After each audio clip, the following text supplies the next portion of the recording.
How's it going, everybody? So before I get into today's video, I did want to offer up an update from the last video. It seemed like a large amount of people wanted to see a Despia test hand video of my last profile, and I was going to make it, but due to like the sudden shift in the meta, I felt that deck profile really wasn't up to speed with how much the meta had changed. And so basically my question to you all that I want to say at the start of this video is, would you rather see in-depth test hand video with this version of the deck, because this version, in my opinion, seems more meta relevant, and I think it'll have more valuable information, to be honest, because at the time I posted that last video, Ishizu tier element wasn't a thing, and we weren't in, an arguably tier 0 format. So because just on face value, that other list, in my opinion, is obsolete, while this one is the most up-to-date it can possibly be.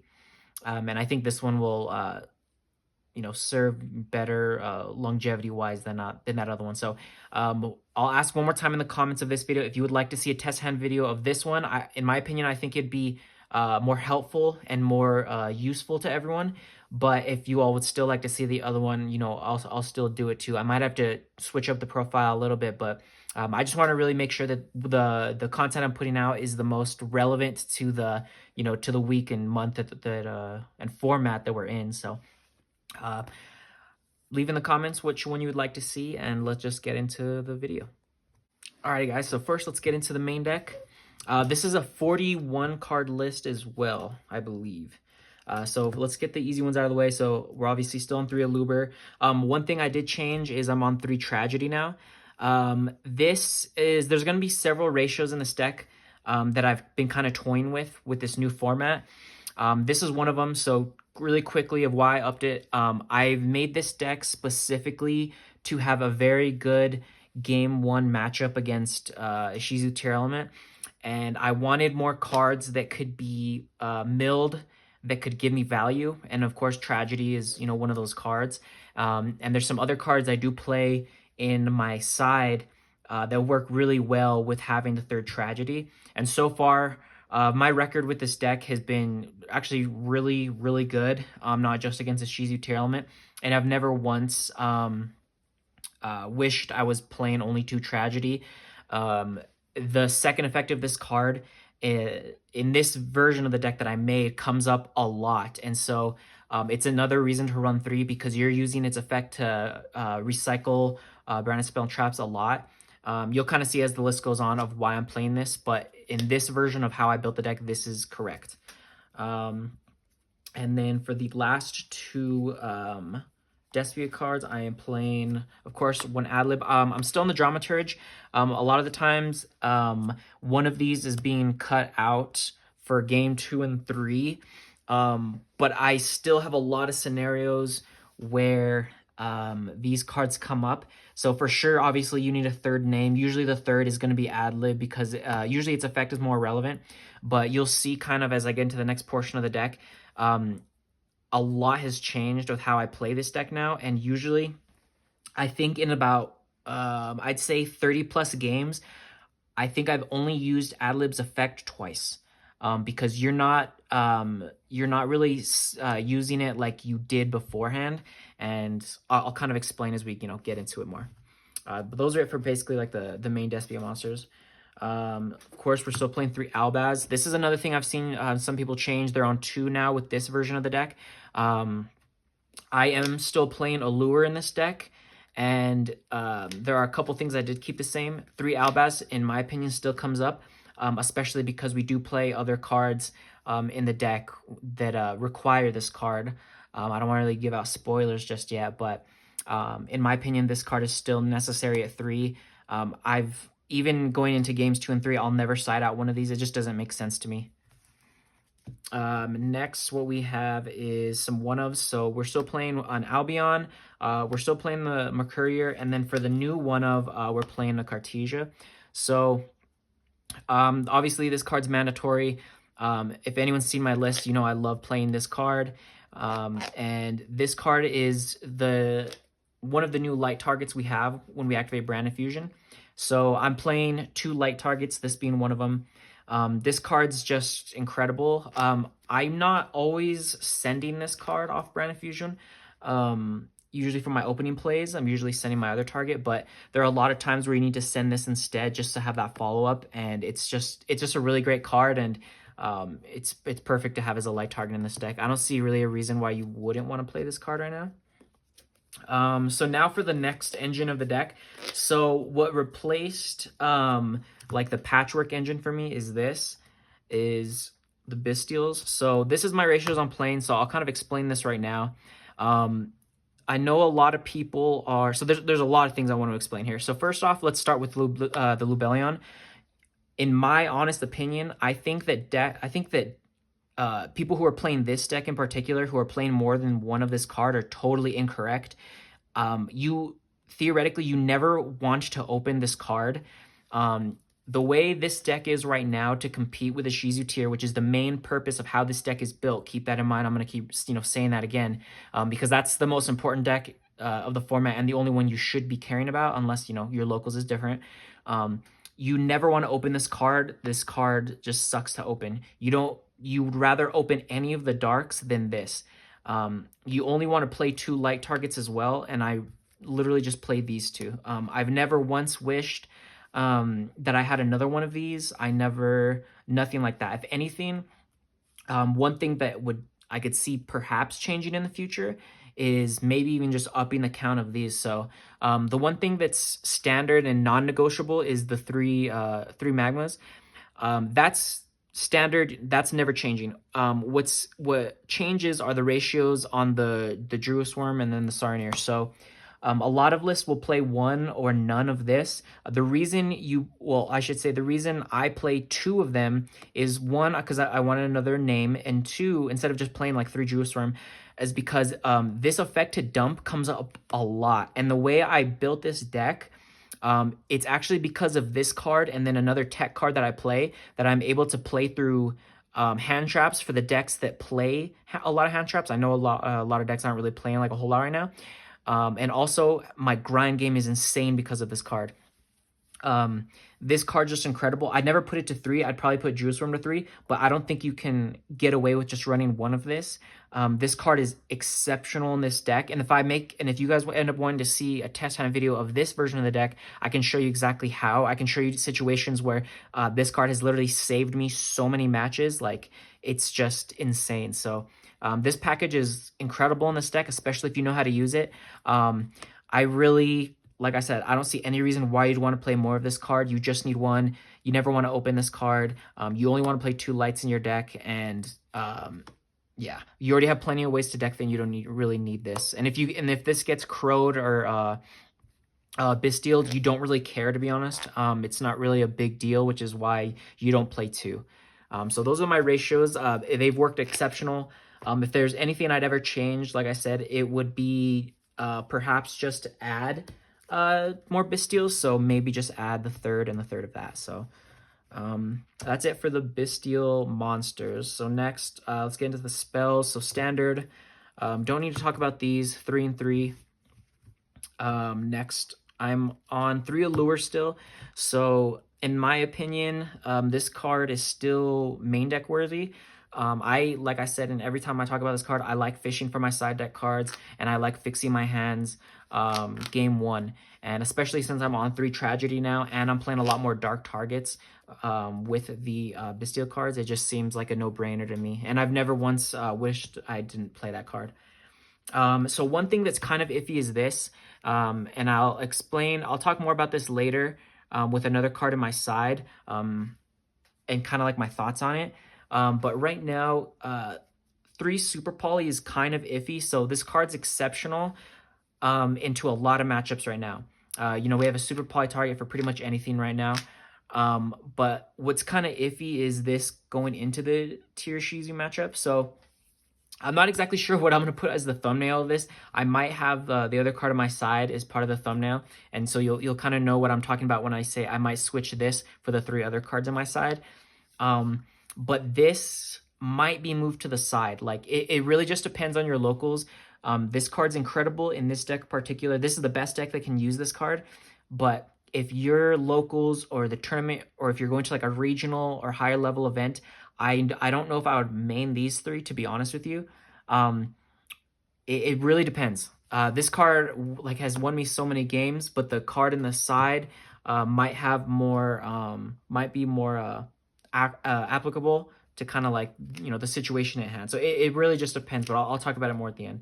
And so for the one of spells, last is one branded in red. So this is one change. I've never actually played this less than 2 copies ever. I think since, you know, the deck, you know, this card first got released.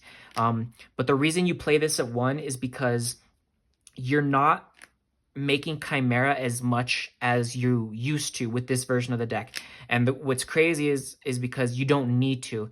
I will have a little spoiler right now. I'm only playing 1 Chimera in the extra deck. So realistically, that was the only thing you're really summoning off this card. But since you're not playing, you know, the Edging package and stuff like that, because frankly, it's not needed, you can just cut this down to 1, which is crazy. I remember thinking to myself, you know, when I had the idea, like, maybe I should put this to 1 because I'm just not using this card. And so I did it to test it, and I've never regretted it. It's just a perfect one of, like, there's no reason to play 2 of this card anymore. It's just not needed. We're not in a format where Chimera is summoned every single, you know, turn. We're going into like 2 Chimeras a match or something like that. Like, that's not what this format is. If you're doing that, it's probably because maybe your locals has, you know, a lot of Flunder, you know, back row decks or something like that. But like I said, this is built mainly to have a good game 1 against a Shizi tier, and frankly, you just don't need another branded in red. And because we're playing more tragedy, copies of tragedy, you can always recycle this if that were to come up. Next is still 1 lost, obvious, and then one of the new spells is branded regain. So this is one of the new additions. Obviously, if you're playing this deck, you're gonna throw this card in. This card's really exceptional, and I think it was a deck profile of someone who topped with like the Bystial, I think it was Dragon Link deck, when he was talking about this card, and he said something to the effect of like, this card like never really comes up as far as like searching and stuff like that, but when you open it, it's insane. And it's kind of similar in this deck. More often than not, you can set up this with a continuous trap because you have a lot of ways to get this engrave.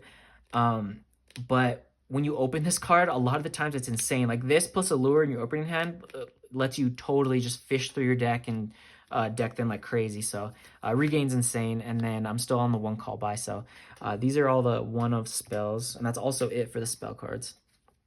And then, so here's when we're getting to a little bit of spice. So obviously, 1 banishment, non-negotiable.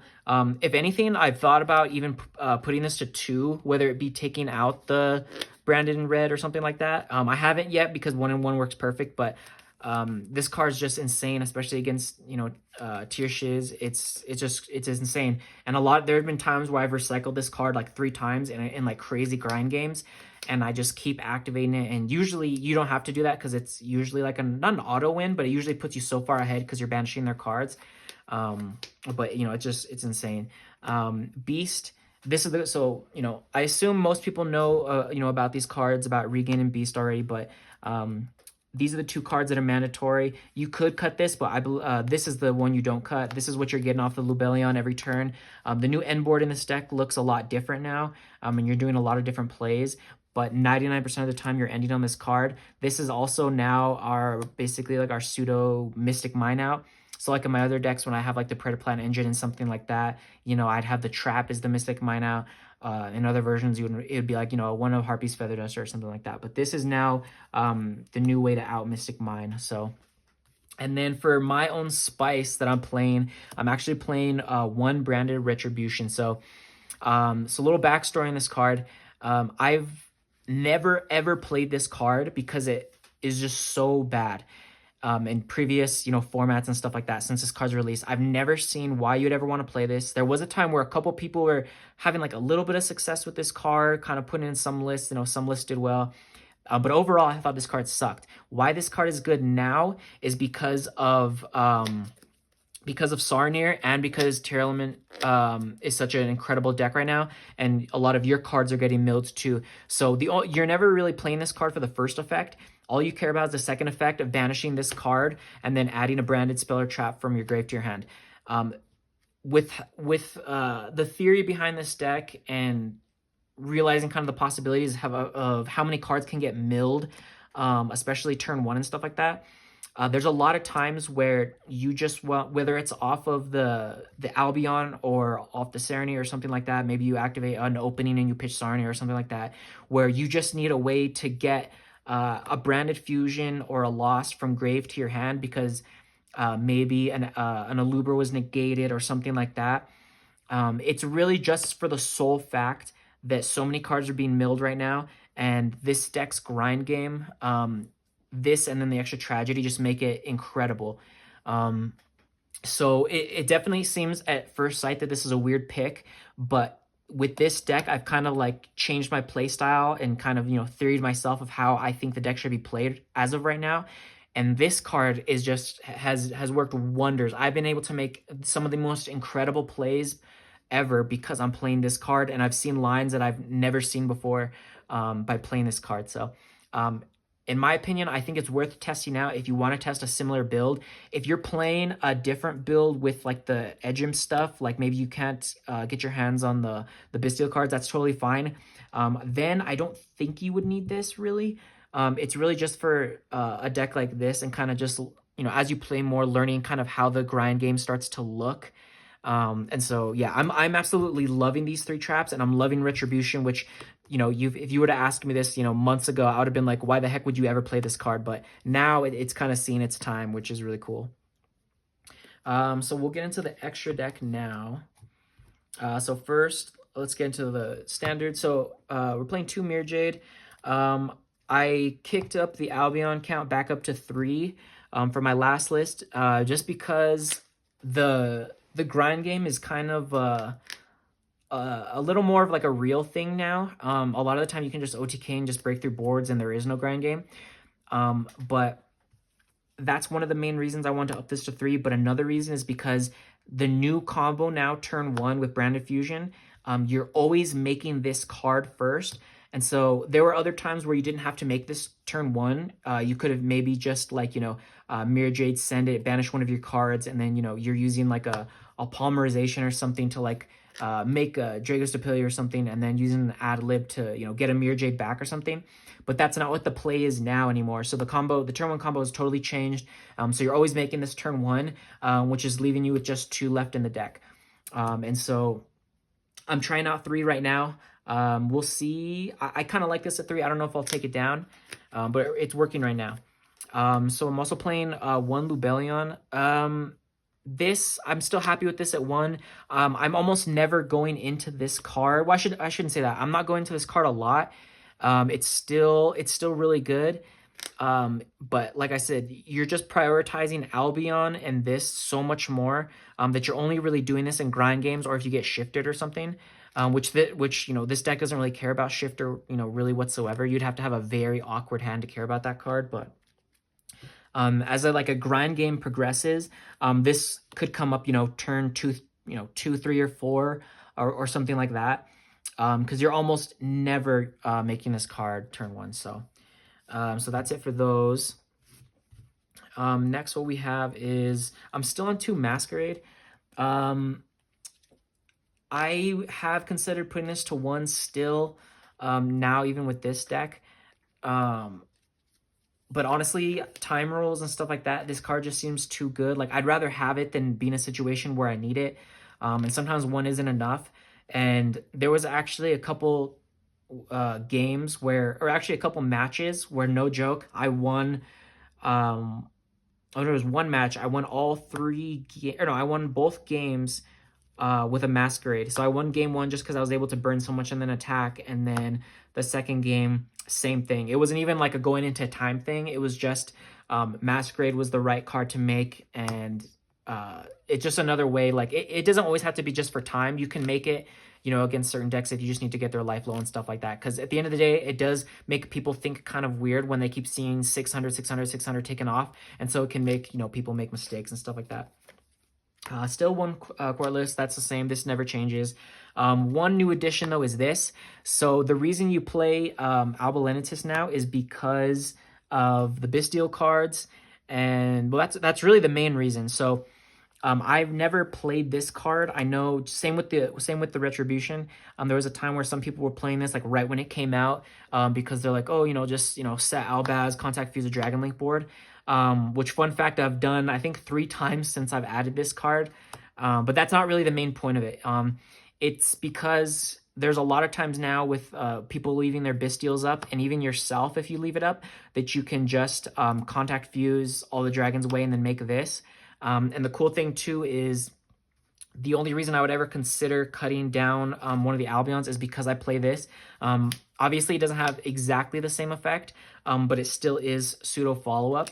One thing I will mention too also is never before have I had to like really think about what I want to send off Mirjade to use its effect. And basically what I'm trying to say is like in this build, it matters a lot. Every time when I first started testing with this build, sometimes I just had the gut reaction because I've never played like a target like this. Oh, just send Albion, whatever. Like it wasn't even like a second thought. But there were a lot of times where I'm like, wait, I don't want to do that. Especially now when you're only playing one red, you don't really want to set the card. And usually with your end board, you're already having your banishment set. And so you don't want that. Yes, this can get yes, it can add to hand too, whatever, but you usually want to save this card, like I said, because you're making it a lot with Branded Fusion as the first fusion you make. So this has been a very nice addition for all the Albaz reasons, and because it's another target to send off Mirjade that can get you really good follow-up. So this card's been, really good for me. Next, like I said, I'm playing one Chimera. In this deck, it's a one of. Like, there's no reason to play two in this build. If you're playing the edge imp stuff, that's the only time you play two. I think I've gone into this card, like, I don't know if I mentioned it earlier in the video, like 3 times in like 20 matches, no joke. It's just not needed. If you want to, play or make your deck towards your locals, and maybe you have, like I said, those matchups like Flunder and all that, or trap decks where you just need to like get rid of cards, you can play 2 of these. But like I said, I even feel like in my locals, the different locals I go to, I've never wished I had a second one just in the first place. But in my opinion, you really don't need one anymore, a second one, which is really good because I know this card's kind of pricey. So for the last ones is 1 Dragostapelia, that doesn't change. The 2 Super Poly targets, that doesn't change. And then this is the Dark Law. So this is when I mentioned that I was thinking of taking out Super Polys from the main, it was because I was thinking of putting in the mask changes for him. So I'll even just put these to the side, and then I'll kind of talk about the mask changes right away. So let's say I were to go to a YCS or a regional or something like that, there's a very real possibility that it would be the correct move to take out the Super Polys and then put in the mask changes. Just to summon Dark Law, because there's a lot of times when you're comboing, like let's say you win die roll and you're comboing, there's a lot of times where whether you have to discard a card off like Lubellion or something like that, and in the tier matchup, a lot of the time I'm discarding the Super Poly because it's just not needed. Or I should say, like, usually you have to decide between like a Bystial or a Super Poly maybe to discard. Like there's been a lot of situations where I've had that. I mean, I'm playing, 10 or 9 names or whatever the hell it is. So there's a lot of times where I'd open up both. And so a lot of the time I'd rather have like the Bystial in hand. And I realized that the only time I would ever choose another card over a Bystial in that matchup would be for mask change, because the value that this card adds is just far more than what a single Bystial, adds. And it's exceptional. It's a quick play. The reason you can, main it is because you can get away with, playing it going first or going second. And game ones are so important. You can't afford to auto lose a game 1 against that matchup for so many reasons. And so that's one of the reasons, depending maybe on like the locals I go to, I perhaps just main these 3, to be honest. So yeah, it's been exceptional. So yeah, this is the Dark Law. It hasn't come in the mail yet. And I didn't want to keep waiting to make this deck profile, just waiting for this card to come in. So I just figured, yeah, I'll just proxy it for now. But that's it for the extra. So like I said, these are the first 3 cards on the side. It could be mained.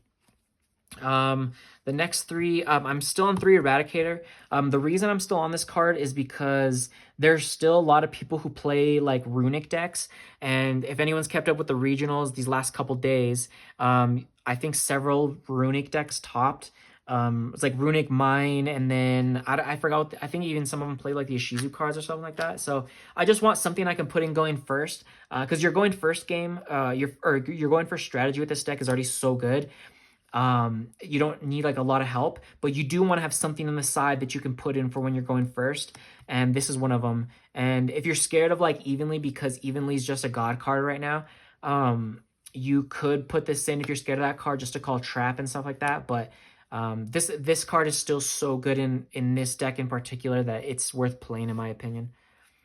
So next, what we have is some board breakers. So watch, I'll just show these cards right away. So these are cards I'm testing. In my opinion, Evenly's mandatory. I think every deck should be siding this card. It's just incredible against everything in this format. And this is what I'm trying right now in place of Cosmics. Basically, the way I'm kind of looking at it is the decks that if I were to play against like a back row deck, I could also side in something like this. But frankly, there's not really a lot of back row decks like that. And against Flunder, like this is just more than enough. And I don't really need Cosmics when I can just put in, like I was saying, like Eradicator going first or something like that. Like it's not really like I want like a really flexible, quick play card like a Cosmic or a Twin. Like those cards just aren't as necessary right now, or at least not for the side deck for this deck. So right now I'm liking this. If it changes, it'll just depend on like if we get some different cards, or like the meta completely shifts, or we get an emergency ban list, then I might go back to like Cosmics. But you don't need that like utility of Cosmics being able to like keep the carding going first and second. Like these are just way more important right now. So that's just my opinion and kind of like my analysis of the meta. And then so for the last three three Spooky Dogwood, this is something I'm testing. I don't know if this is necessary. I just couldn't figure out what I wanted my last 3 cards to be. I was trying Nibs for a bit as kind of like a tech, but honestly, the coverage this deck has is just really, really good. A lot of the cards that I am kind of like worried about or stuff like that, like I have outs to mine, I have outs to, all kinds of stuff. So I figured, I could kind of have like a flex spot in my side as like, something. So I just threw these in. From what I see, everyone who plays this card either never sides it whatsoever, or it comes in really clutch for them for a match. So what I figured was just, I'll have it in the side if I need it. If I never use it, cool. But until I find something else, this is just what I'm going to play for now. So yeah, guys, that's it for the side. Like I was saying, so I would say, I hate to ask you guys this again, but leave in the comments if you're kind of going along the same lines of thinking that I am, and that maybe a test hand video with this would be a lot more useful to you guys. Because I'll be honest, I wanted to make my test hand video like another really long one. Like, I don't know if I can reach an hour again like I did my last one, but I want to make it really in-depth. And I feel like because so many combos have changed with this version of the deck, and like playing cards like this and kind of showing you guys like why I'm playing cards like this and showing you why it's good, I feel like that would be a lot more helpful than making one of my previous lists with like the Predaplant cards. So if you'd rather see a list playing these cards, let me know. Like I said, I'd rather honestly make an hour-long video doing test hands of this and kind of talking theory. So if that's something you guys would like to see, please leave it down in the comments, and I will see you in the next video. Peace.